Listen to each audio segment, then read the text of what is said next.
तेजोदयार्थावतारम् कलाङ्काङ्कते ज्योतिकामोऽधिपत्रम् खलाणीशवादपुणदारः दक्षम् साहिस्तमृतिं भजत् ज्ञानदेव वक्रतुण्ड महाकाय सूर्यकोटिसमप्रभ निर्विघ्नं कुरु मे देव सर्वकार्येषु सर्वदा पार्वतीजानन्दन मोरया श्री गजानन प्रसिद्ध कीर्तनरूपी सुजगितलेला अभंग अखिल कोट ब्रह्मांड चालक निर्गुण निराकार परमात्म्याचा स्वरूप सगुण साकार सामर्थ्याने श्रीरासमोर मांडणारे कैवल्य सम्राट चक्रवर्ती ज्ञानोबराय यांचा चार जगण्याचा आग्रहपणे संप्रदायाच्या मुखाची अभंग आहे. पण आपल्याकडे वर्णन फार गोड जे उच्चारात ते विचारात नाही, जे विचारात ते उच्चारात नाही. मग आता आमचा हे कायम उच्चारात असणारा अभंग आहे पण विचारात आणण्याची गरज आहे. कीर्तनापुढे थोडासा परिहार म्हणून आज या ठिकाणी अद्वैत असणाऱ्या या गणेशाच्या चरणाशी नामचिंतनाचा गोडटास अद्वैत दुसरीकडे असं कुठं असूच शकत नाही.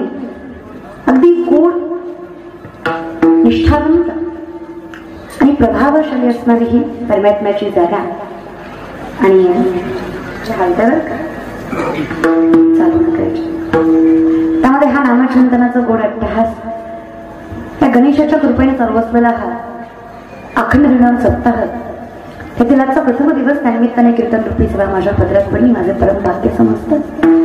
प्रथम तर जिथे सामर्थ्यवान ज्ञानोबराय सुद्धा म्हणतात कुणबी याच्या कुळी जन्मलो जगदीशा संस्कृत भाषा आम्हा काहीच आमच्या सारख्याने जमणारच नाही म्हणणारे तुकोबराय जेव्हा अभंग संस्कृत मध्ये लिहितात श्रीनंद मधुसूदना पद्मनाभा नारायणा जगद्व्यापका जनार्दना आनंदना विनाश. आम्ही विचारलं तुकोबराय हे जमलं कसं?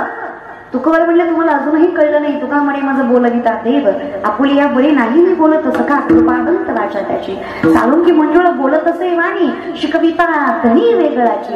या न्यायाप्रमाणे आमचं इथं उभं राहायची मर्यादा किंवा लाईन. या सोनाजीराव नामाचा क्षीरसागर त्याचबरोबर सौभाग्यवती सौ केशव काकू क्षीरसागर यांच्या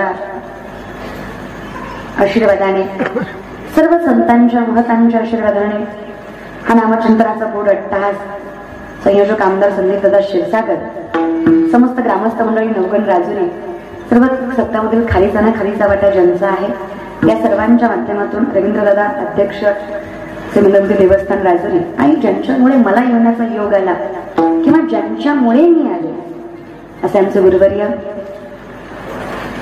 अमृत महाराज जोशी यांच्या आशीर्वादाची पात्रता मिळावी याच्यासाठी घेतलेला हा नामचिंतनाचा अट्टहास समासन.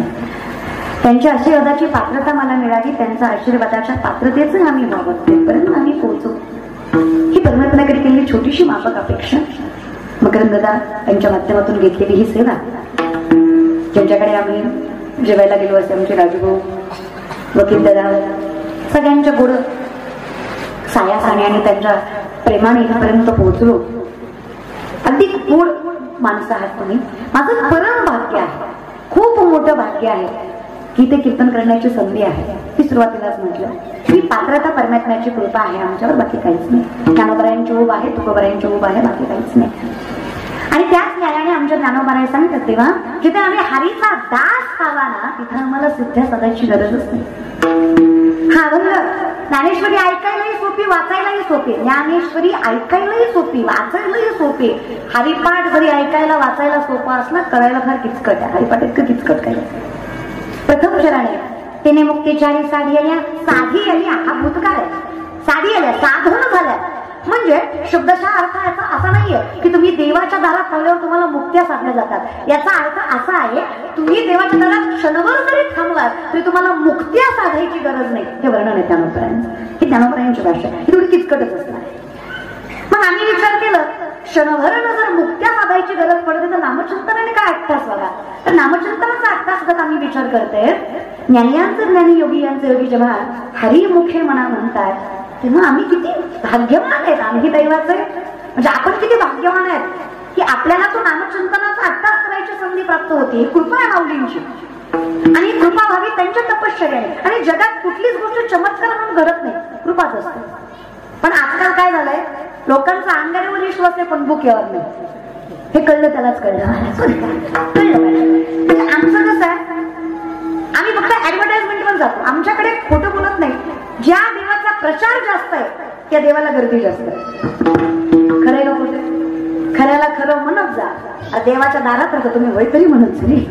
तुका म्हणे सत्य कर्मा व्हावे सहाय्य तरी व्हा. आम्ही बोलतोय तुम्ही वय तरी म्हणा. जगणं, अहो ज्याचं जगणं सत्य नाहीये, तुम्ही त्याला पाप पतनाच्या गोष्टी विचारताय, मोक्षाची साधनं विचारताय, तो काय सांगणार आहे तुम्हाला? आणि तो धड नाही. तुकोबाने म्हणलं सोपं आहे परमार्थ पण शिकविता धनी. तुका म्हणे सोपे आहे सर्वाहुनी शहाणा तो धनी. म्हणजे इथे जो धनी आहे, जो शिकवणार आहे किंवा ज्याला आपण मानतोय तो शहाणा पाहिजे. पण आमच्याकडे आम्ही ज्याला मानतोय तो नेमका कोण आहे याची जाणीव नाहीये. आमच्याकडे कसं आहे, लोक म्हणतात हा चांगला म्हणून हा चांगला आहे. म्हणजे टाकल्यावरची केस काढून काढून टाकल्यावर केस येईना तरी तिरुपतीला मरतो. पंढरपूर पाहिजे आहे पण जन्म तिकडे खपणार नाही. अरे माझा देव तर केसही मागत नाही, मागतो का? पण मेंटॅलिटी झाली आहे काय, जिकडे गर्दी जास्त तिकडला देव लवकर पावतो. असं उच्च निश्चितता मी नाही मानत, संप्रदायही नाही मानत. आमच्याकडे याला मोठा याला छोटा असं मानलंही जात नाही. जात की तो गोष्ट कोळ शिळ. त्याचप्रमाणे उच्च नीच काही नेणे भगवंत निष्ठे भावभक्ती देखून या. पण जिथे आमची नजर अशी झाली की आम्हाला परमात्माच समान दिसत नाही, परमात्माही समान दिसत नाही, तर माणसं काय समान दिसणार? समदृष्टी घेता समान. मग आम्ही विचार केला जिथं क्षणभर आम्ही थांबून आम्हाला जगाच्या बापाचं दर्शन व्हावं, जगाच्या मालकाचं दर्शन व्हावं, आम्ही जिथे सत्य थांबता यावं. आम्हाला स्थिरता फार महत्वाची. आमच्याकडे स्टेबिलिटी नावाची गोष्टच नाही. आम्हाला असं माळ घातलं की आज माळ घातली की उद्या महाराजांना परवा पाठीतच भेटलं पाहिजे. म्हणजे काय नाही तुला दादा, तुम्हाला वाटतं तसं कुठली गोष्ट तुका म्हणे नाही चालत तातडी प्राप्त काळ घडी. वेळ आल्याशिवाय नाही जमत आणि वेळ यायला वेळ लागते. एक पोरगा माझ्याकडे आला, म्हणला ताई मी झाड लावलंय. म्हणलं वा. म्हणलं रोज पाणी घालतो खत घालतो झाड वाढत नाही. म्हणलं दादा पाणी घालतो खत घालतो झाड वाढलं पाहिजे. बघायला म्हणलं ताई रोज पाणी घालतो रोज खत घालतो रोज उपटून बघतो किती वाढले तरी वाढत नाही. आणि हसू आलं तर मनातून हसत जरे. हा तुम्ही उपकार करता माझ्या. लोक परमार्थेच उपकार करतात रे. विचित्र म्हणजे तुम्हाला तेच सांगितलं मी. जगा तरी आनंदाने रे. ते परमार्थ वगैरे पुढे करूया आनंदाने. जगा तरी. आम्ही विचारलं जगाचा मालक तुकोबर आहे, तुमच्यासाठी विटेवरचे पाय कटेवरचे करू सोडून उभा राहतो. असं जन्माला येऊन तुम्ही काय केलं की जगाचे मालक तुमची वाट बघतो. तुखवर आणले काही नाही मन करा रे. कसं सकल स्थितीचं कारण मोक्षात्वा बंधन. It's all depend your mind, peace of mind.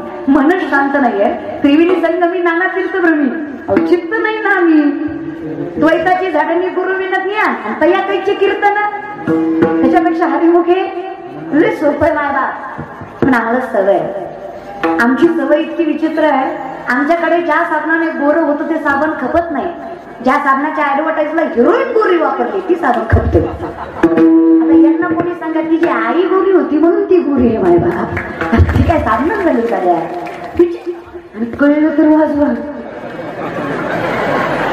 शेजारच्या वाजवी. काही काय वाजवायशिवाय तर ज्ञानी माणसाचं लक्षण. एखादा सुंदर बोल बघून गेला तर काने वाचलं आणि वाचलं. एखादा गोड अनुभव गायनाच्या रणी गायला आणि वाचता. दाद द्या तो कैसा होता है ना साहब. बगीचे की खुशबू माली से होती है, कलाकार की दाद ताली से होती है. चांगल्या गोष्टी लवकर लागू होतच नाही आणि चुकीच्या गोष्टी लागू झाल्याशिवाय हा नियमच आहे. हा बघा ना, आता मी एवढं प्रेमानं म्हणलं टाळ्या वाजवा. काही काही धतकुल्यांनी वाजवलीच नाही. त्यांना महाराजाची जिरवायची. ती कीर्तनाला मित्राला म्हणणार एवढी पोरगी बोंबलत होती टाळ्या वाजव. सगळ्या मंडपानं वाजवलीच नाही. बोल ऍक्च्युली एवढी तुम्ही खाता कशासोबत रे आणि मायबाप करता कशाचा. मला तुम्हाला काय वाटतं मला फसवता. मायबाप तुमचं कसं झालं माहितीये. एक पोरगा एसटीत चढला, खाली उतरला, मोठ्या मोठ्याने हसायला लागला. शेजारच्याने सहज विचारलं एवढं काय हसत. कंडक्टरला फसवलं तर म्हणलं कसं काय. मग म्हणला तिकीट काढलं गेलंच नाही. कळलं त्यालाच आणि जिथं वाजवा तिथंच टाळ्या वाजवली. काय काय मला सांगाय कुणाचं गेलं. तुका म्हणे ऐसी बुद्धी जाची तर दगड त्यामुळे दगड बरे देवा. मग आम्ही विचार केला त्याला बरं फार काही आम्ही ज्ञानी माणसं नाहीत बाबा, आम्ही संस्कृतिक माणसं, आम्ही साधी माणसं, आम्हाला शास्त्र वेद उपनिषद नाही जमणार आहे ज्ञानोबा आहे. हे तुमचं ज्ञान आहे, तुम्ही म्हणत आहात, तुम्ही सर्वज्ञ आहात. ज्ञानोबरायांच्या ज्ञानाचा विचार केला तर ज्ञानोबराय हे सर्वज्ञ आहे. सर्वज्ञ ही फक्त ज्ञानोबरायांनाच ही जी उक्ती आहे सर्वज्ञ ही फक्त ज्ञानोबरायांना. ज्ञानोबराय म्हणजे योग याग तत्वविधी वैकल्य प्रत्येक गोष्टीमध्ये नवे ज्ञान विज्ञान संसार व्यवहारिक प्रत्येक गोष्टीचं उदाहरण ज्ञानोबरायांनी ज्ञानेश्वरीमध्ये अगदी स्पष्टपणे मांडलं. कुठलंही वर्णन तुम्ही ज्ञानेश्वरीमध्ये घ्या, व्यवहारिक संसारिक परमार्थिक. तुम्हाला योग्यांचं वर्णन घ्यायचं आहे तेही ज्ञानेश्वरीमध्ये मिळेल, संसारिक माणसाचं वर्णन घ्यायचं आहे तेही ज्ञानेश्वरीमध्ये मिळेल. ज्ञानेश्वरी ही फार मोठी कृपा आहे आपल्याला. ज्ञानेश्वरी हा ग्रंथ नाहीये, ज्ञानेश्वरी ही जीवन संपत्ती आहे जी तुम्हाला मिळाली. ज्ञानेश्वरी वाचायचं माझं ऐका, सामर्थ्य ऐका. कृपा करी हरी तया हरी. कृपा लक्षात घ्या, चमत्कार आणि कृपेत फार फरक आहे माझा. ज्ञानोबरायांची भिंत चालवली गेली हा चमत्कार नाहीये, तुकोबरायांची गाथा करली हा चमत्कार नाही. एखादा महाराज म्हटला हा चमत्कार आहे, चुकीचं आहे ना, तो चमत्कार आहे. नाथांच्या घरी कावडीनं पाणी चक्र पाणीने व्हावं हा चमत्कार नाहीये. जनाईचं जातं माझ्या परमात्म्याने ओढावं हा चमत्कार नाहीये. मग हे काय? हे माझ्या संतांच्या तपश्चर्येचं फळ आहे, ज्याला पांडुरंगाची कृपा म्हणतात. कृपा मेरी हरी. चमत्कार नावाची गोष्ट जगात नसतं, हे नसणार नसेल.